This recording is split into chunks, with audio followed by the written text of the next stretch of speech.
아멘. 우리 제목을 같이 한번 읽어볼까요? 같이 읽겠습니다. 시작. 부모 공경은 함께하는 겁니다. 함께하는 겁니다. 글쎄요, 얼마나 오래전으로 이렇게 잡아야 될까요? 한 3, 40년 전까지만 해도 3대가 같이 사는 가족들이 참 많이 있었습니다. 지금은 거의 찾아보기가 힘든데, 예전까지만 해도 3대, 4대 이렇게 같이 사는 그런 가족들이 많았습니다. 그래서 며느님들이 좀 고생을 하셨죠. 며느님들이 많이 고생을 하셨습니다만, 그래도 지금보다 가족 간의 정들이 더 끈끈했었던 것 같습니다. 온 가족이 함께 대소사를 또 경험하며 그것들 겪어내며 또 이겨냈던 그런 추억들이 있는 것이죠. 그런데 지금은 서로가 많이 떨어져서 삽니다. 편리한 점도 물론 있지요.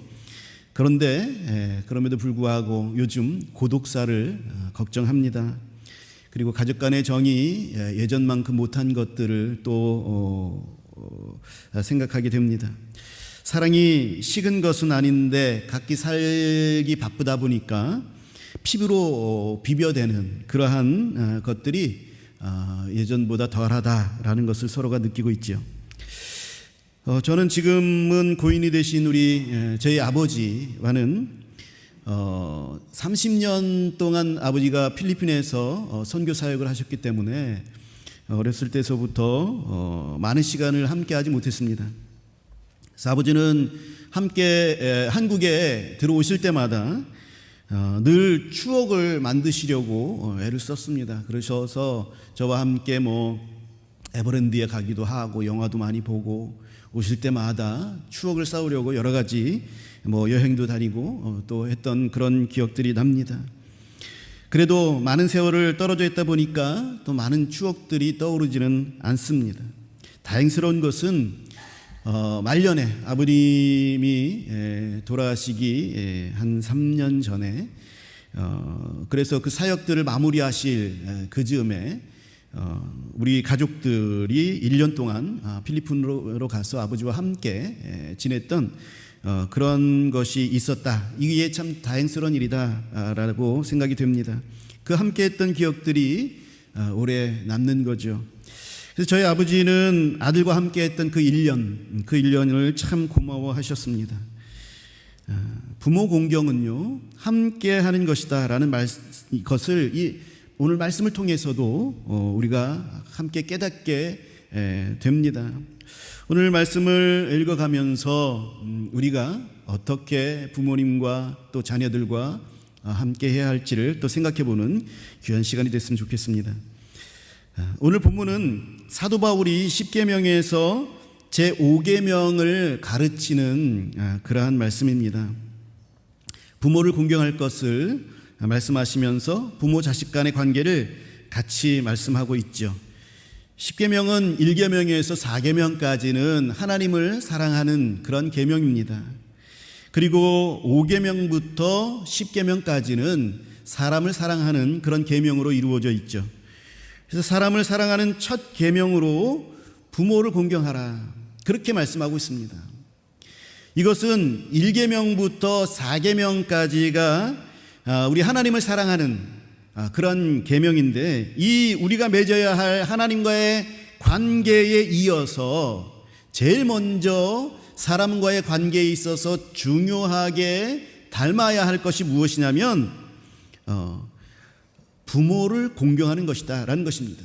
그러니까 1계명에서 4계명을 다시 말하면 하나님을 공경하는 것이고 그 공경하는 것을 닮아서 5계명인 이 부모님을 공경하라 라고 그 10계명을 그렇게 구성하여 놓으신 것이죠. 그래서 하나님을 공경하는 것처럼 네 부모도 공경하는 것이 옳다 이렇게 말씀하는 것입니다. 그래서 오늘 본문의 내용의 시작은 5장 21절부터입니다. 사실상 6장 1절에서 4절까지가 오늘 본문에 같이 나눌 주요한 내용이지만 이 6장 1절에서 4절까지의 이 부모와 자식 간의 관계를 언급할 때에는 우리는 그 앞장인 5장 21절에서부터 이 내용이 시작되는 것을 우리는 알아야 합니다. 5장 21절을 보게 되면 그리스도를 경외함으로 피차 복종하라 라는 말씀으로부터 시작이 됩니다. 그리스도를 경외함으로 피차 서로 복종하라, 그렇게 시작하죠. 이렇게 시작하시면서 부부와의 관계를 말씀하고, 그리고 부모와 자식 간의 관계를 말씀하고, 그리고 상전과 종의 관계를 말씀하고 있는 것입니다. 교회와 예수님의 관계에 입각하여서 부부의 관계를 말씀하였죠. 이것은 우리가 잘 알고 있는 그런 말씀입니다. 예수님이 교회를 사랑하듯이 남편은 아내를 사랑하라, 그렇게 말씀하고 있고, 또 교회가 예수님께 순종하듯이 아내는 남편에게 순종하라, 그렇게 말씀하고 있죠. 그리고 그리스도를 경외함으로 피차 복종하는 것은 부모와 자식 간에도, 그 관계에도 또 적용되어지는 말씀입니다. 예수님이 교회를 사랑하는 것 같이 부모는 자녀를 사랑하라 말씀하는 것입니다. 그리고 교회가 예수님을 섬기듯이 자녀는 부모님을 공경해야 함을 말씀하고 있는 것이죠. 그러므로 성도 여러분, 우리가 하나님을 공경한다면 부모님을 공경할 수 있는 거죠. 우리가 하나님을 사랑한다라고 하면서 어떻게 너희가 형제를 사랑하지 않을 수 있겠느냐, 이것이 말이 안 되는 거다라고 요한 사도가 일찍이 말씀하셨죠. 그런 것처럼 하나님을 사랑하게 되어지면 형제를 사랑하는 거죠. 이와 마찬가지로 우리가 하나님을 공경하게 되면 우리의 부모님을 공경하게 되는 것이죠. 왜 그렇습니까? 하나님을 사랑하고 그 마음을 이해하게 되면, 하나님을 마음을 다하여서 사랑하게 되면 우리 하나님을 이해하게 되어지고, 그 하나님을 이해하게 되면 우리는 부모의 마음을 이해할 수가 있습니다. 우리는 하나님의 형상을 닮은 것 중에서 부모의 사랑을 닮았습니다. 여러 가지 하나님의 형상으로 닮은 꼴들이 있죠. 그래서 하나님의 속성들, 하나님의 성품들이 우리들의 삶에서 많이 드러나게 되어지는데, 그 중에서 닮았다라고 하는 것을 또 꼽자면 부모님의 사랑이에요. 하나님은 자기 자신을 우리 아버지로 나타내셨습니다. 우리 아버지가 되기를 우리 하나님께서는 원하셨어요. 그리고 우리가 하나님을 아버지로 공경하기를 원하셨습니다. 하나님은 아버지와 자녀의 관계로 가까워지기를 원하셔서 그 마음과 뜻을 성경에서 말씀하고 계십니다. 구약에서 하나님을 아버지라고 그렇게 아버지라는 직접적인 단어로 표현한 것은 상당히 적습니다. 구약에서 총 15번을 언급하고 있습니다. 물론 아버지와 자식 간의 그런 관계로 묘사한 부분들은 여러 군데를 우리가 찾아볼 수 있습니다만, 그러나 감히 하나님을 아버지라고 직접 부른 곳은 15번 뿐입니다. 그러니까 이스라엘 백성들은 하나님과의 관계를 아버지라고 부를 정도로 그렇게 친근한 그런 관계로 맺지를 못했습니다. 그럼에도 불구하고 이 말씀들, 이 직접적으로 아버지라고 표현한 말씀들을 우리가 살펴보게 되면 하나님께서, 하나님의 마음은 우리에게 아버지가 되시기를 강력하게 바라시고 원하셨음을 우리는 보게 되는 것이죠. 신명기에서 2번을 언급하셨습니다. 14장과 32장에서 한 번씩 언급을 하셨는데요, 악행을 일삼는 이스라엘 백성들을 보면서 모세가 이들을 책망할 때에 이렇게 얘기합니다. 여호와가 네 아버지가 아니냐, 여호와가 너희들의 아버지가 아니냐, 그런데 어떻게 그렇게 악행을 할 수가 있느냐, 그렇게 말씀하면서 하나님을 너희의 아버지 이렇게 말씀합니다. 아버지의 이름을 더럽혀서는 안 돼, 아버지의 자랑이 돼야지 부끄러움이 돼서는 안 돼. 모세는 이스라엘 백성들에게 그렇게 말씀하고 있는 거죠. 아버지로서 하나님의 마음은 여기서 어떤 마음일까요? 자녀가 아버지의 아들로서의 자랑스러운 자녀가 되는 것, 이것을 우리 주님께서는, 우리 아버지께서는 원하시는 것이겠죠. 부모의 마음이 이렇습니다. 자식이 다른 사람들의 칭찬을 받게 되면요, 참 내가 칭찬을 받는 것처럼 그렇게 자랑스러운 거예요. 얼굴을 들고 자랑스럽게 다닐 수 있는 거죠. 그러나 자식이 말썽을 피우고 망나니 짓을 하게 되면 그 부모는 내가 잘못하지 않았음에도 불구하고 얼굴을 들 수가 없는 것입니다. 제가 차를 운전하면서 라디오를 들은 적이 있는데 어떤 분이 사연을 이렇게 보내온 것을 들었습니다. 그분의 어머니가 전화를 자기에게 거실 때는 항상 본인 얘기만 하고 딱 그러신대요. 그런데 어떨 때 전화를 하시냐면 노인회관에서 친구분들이 이 친구분들 자녀들이 꼭 이 친구분들에게 뭘 해줬을 때, 그랬을 때에 그 노인네 딸은 냉장고를 해줬단다라, 이 얼마나 자랑질을 해주는지 모르겠다, 이렇게 하면서 딱 끊으시고, 또 생일 때 반지를 해줬다더라, 좀 자랑질 좀 안 했으면 좋겠다, 그렇게 말씀하시고 딱 끊으시고 이렇게 하신답니다.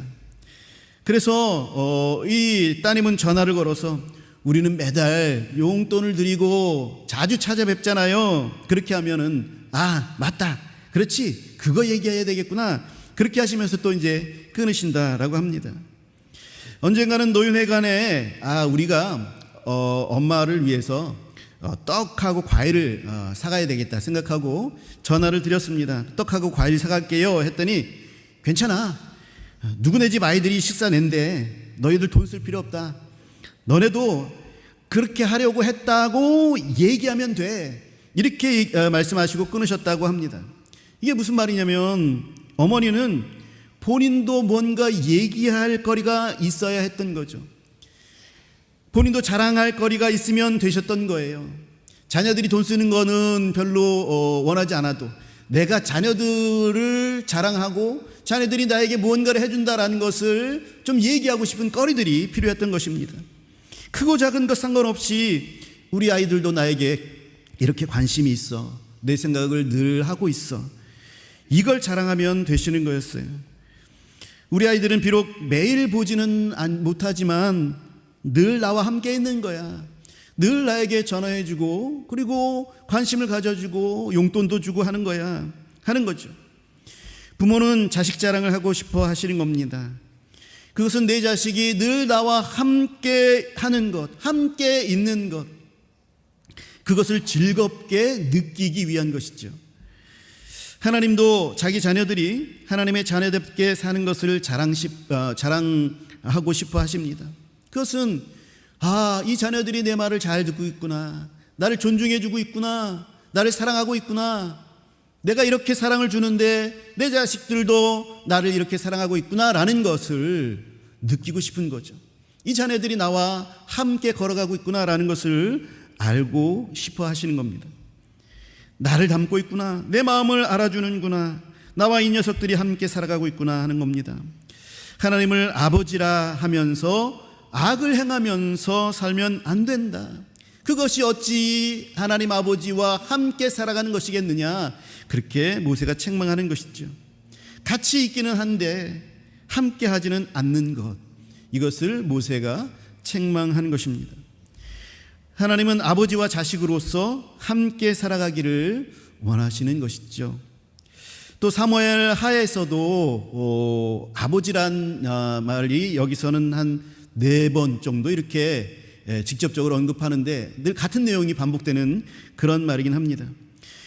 이 사무엘 하에서는 다윗에게 솔로몬에게 영원한 왕권을 주시겠다 말씀하시면서 하나님께서 직접 솔로몬에게 그의 아버지, 자기 자신을 그렇게 말씀하고 있습니다. 솔로몬의 아버지로 그렇게 자기 자신을 표현하셨습니다. 솔로몬의 아버지가 되어서, 솔로몬을 비롯한 그 후손들의 아버지가 되어서 영원히 왕권을 지켜주시겠다, 그렇게 말씀하신 것이죠. 결국 이 약속은 다윗의 자손, 다윗의 후손, 다윗의 아들 예수 그리스도를 통한 영원한 왕국을 결국 이룬 것입니다.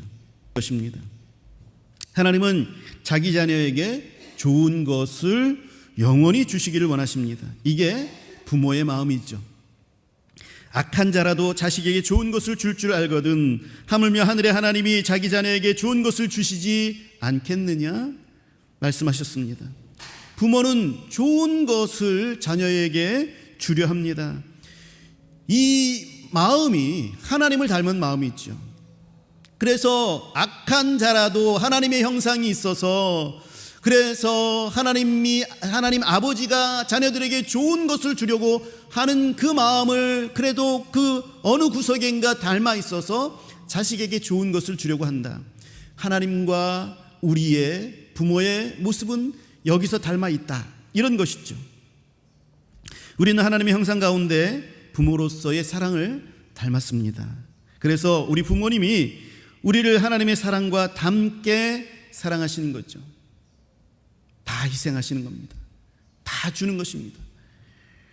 물론 이 닮은 모습도 죄의 영향을 받아서 못된 부모가 있죠. 그렇지만 악한 자라도 자기 자식에게는 좋은 것을 줄 아는 것이 원래 하나님께서 창조하신 사람의 모습입니다. 이 또한 영원히 자식과 함께 하고 싶은 하나님의 마음, 또 부모의 마음인 것이죠. 또 시편에서도 68편과 또 89편에서 하나님을 아버지로 그렇게 언급했습니다. 여기서는 약한 자를 보살피시는 아버지, 그렇게 말씀합니다. 고아와 과부를 자식으로, 이 아픈 자식으로서 살피시는 하나님 아버지의 모습이 그려져 있습니다. 또 악한 길에 빠져서 아버지의 마음, 하나님의 마음을 아프게 하는 자녀들을 긍휼히 여기시는 그런 아버지로 또 말씀하고 있습니다.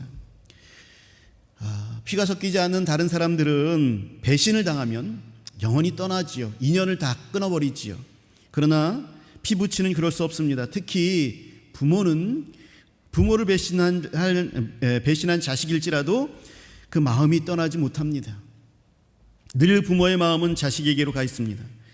이사야 선지자도 63장과 64장에서 우리 죄에도 불구하고 우리를 외면하시지 않으시는 그런 아버지를, 하나님 아버지를 말씀합니다.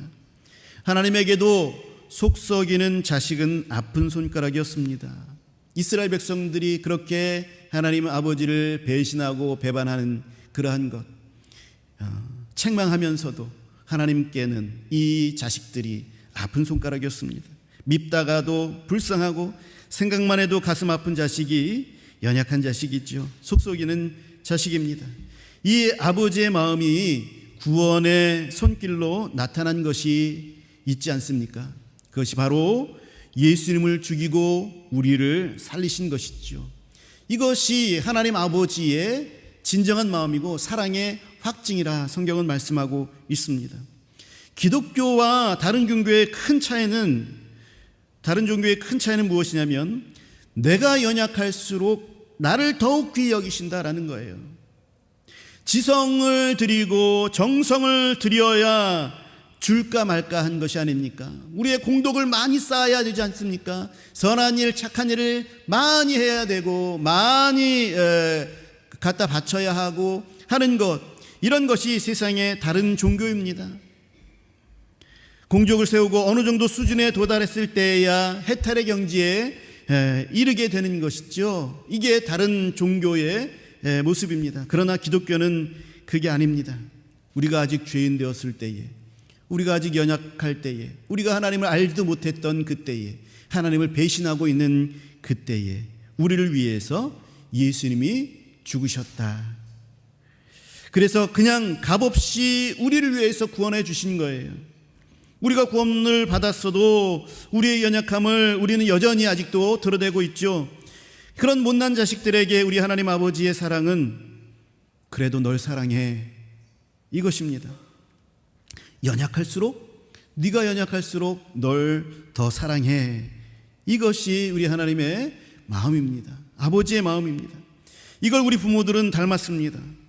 사회에서 성공하고 잘 나가는 자식도 기쁘고 또 자랑스럽지만은 그렇지 못하여서 실패하고 자꾸 잘 안 되고, 그래서 주눅든 자식에게 그 마음이 더 가게 되는 것이죠.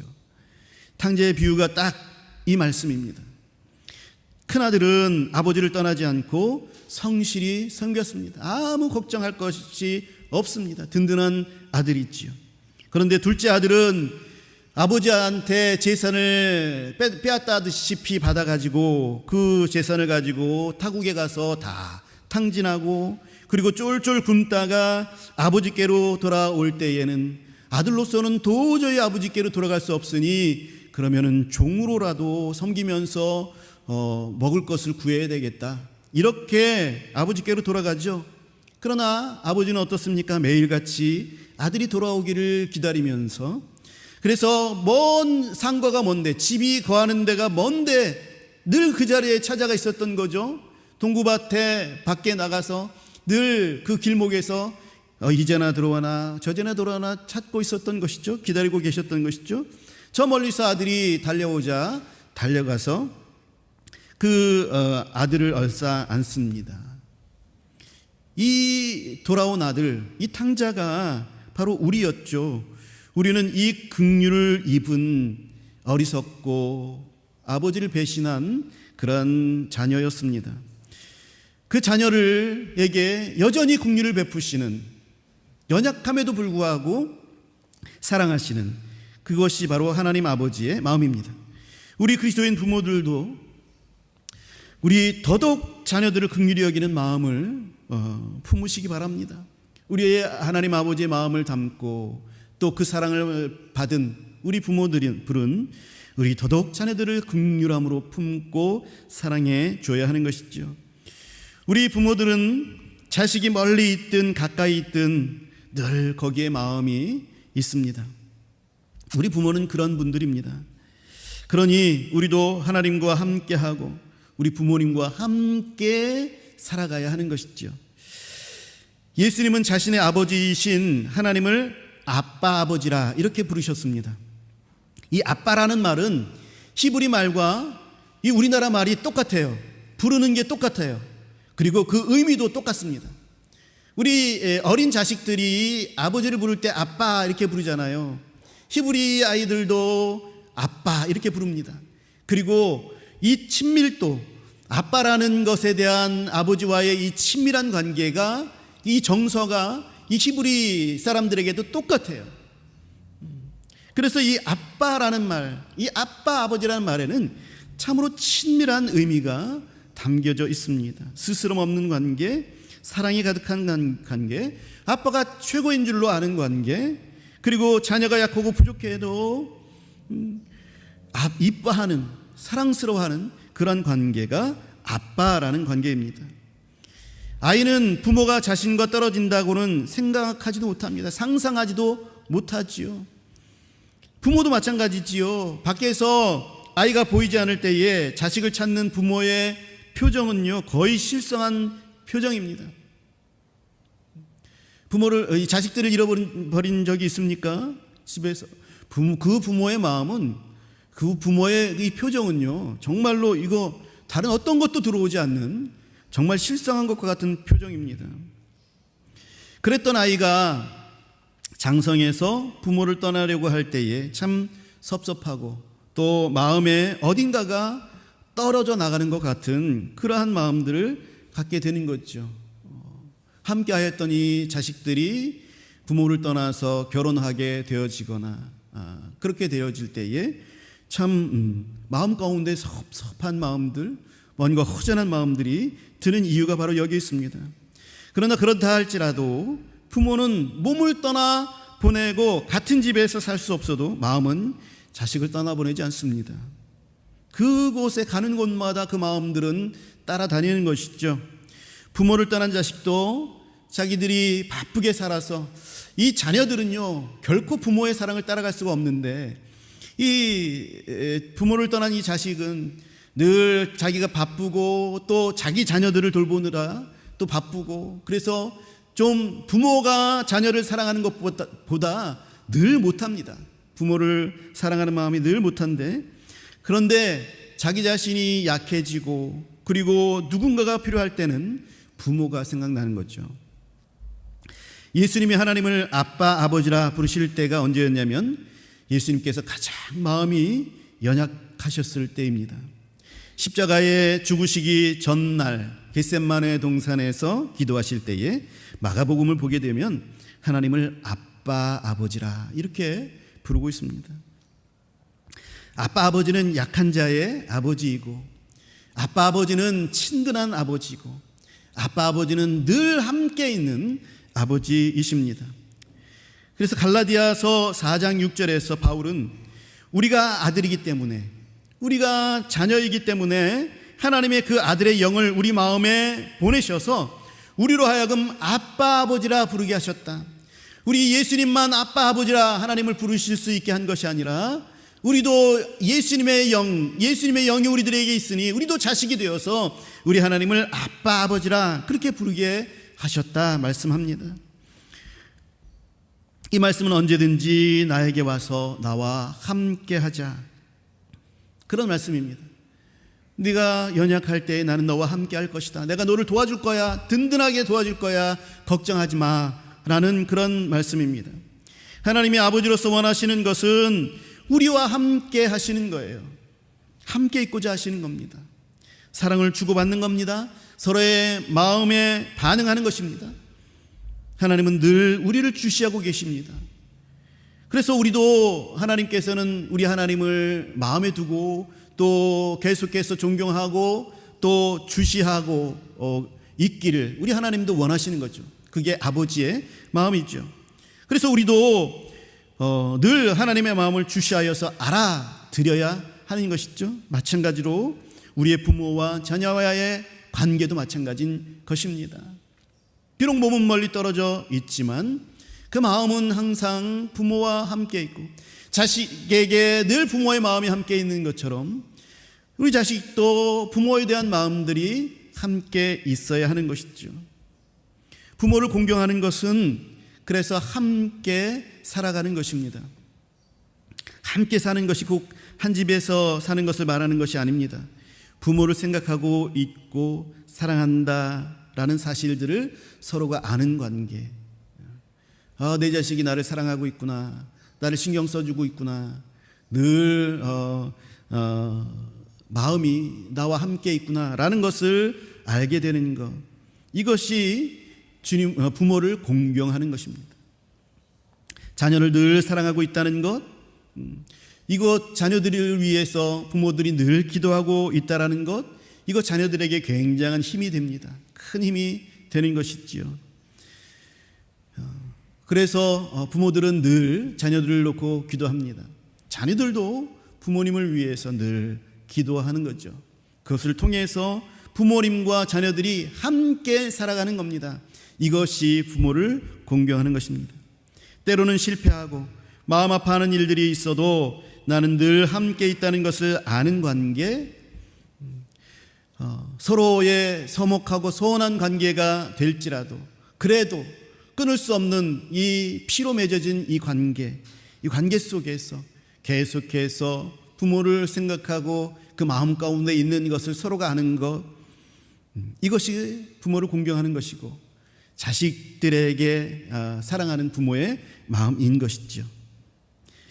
사랑하는 성도 여러분, 하나님을 사랑하는 것은 늘 하나님과 함께 살아가는 것인 것처럼 우리가 부모를 공경한다는 것은 부모와 늘 함께하며 살아가는 것입니다. 그래서 하나님을 공경하면 부모님을 공경할 수 있는 것이죠. 하나님을 사랑하면 자녀를 노엽게 하지 않고 사랑할 수 있어요.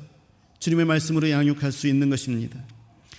비록 멀리 떨어져 있더라 하더라도, 지구 반대편에 각각 살더라도 그래도 함께 할 수 있는 것입니다. 하나님과의 관계를 잘 유지하셔서 하나님의 자녀로 사실 수 있기를 간절히 바라고, 또 부모와 자녀와의 관계를 잘 유지하는 데 여러분 힘쓰셔서 우리 하나님께서 약속 있는 첫 계명으로 약속하신 것처럼 우리들의 삶들이 잘 되고 또 장수하는, 그래서 부모님과 함께 더불어서 참으로 오랫동안 잘 사는 그런 축복이 임하기를 주님의 이름으로 축원합니다. 기도하겠습니다.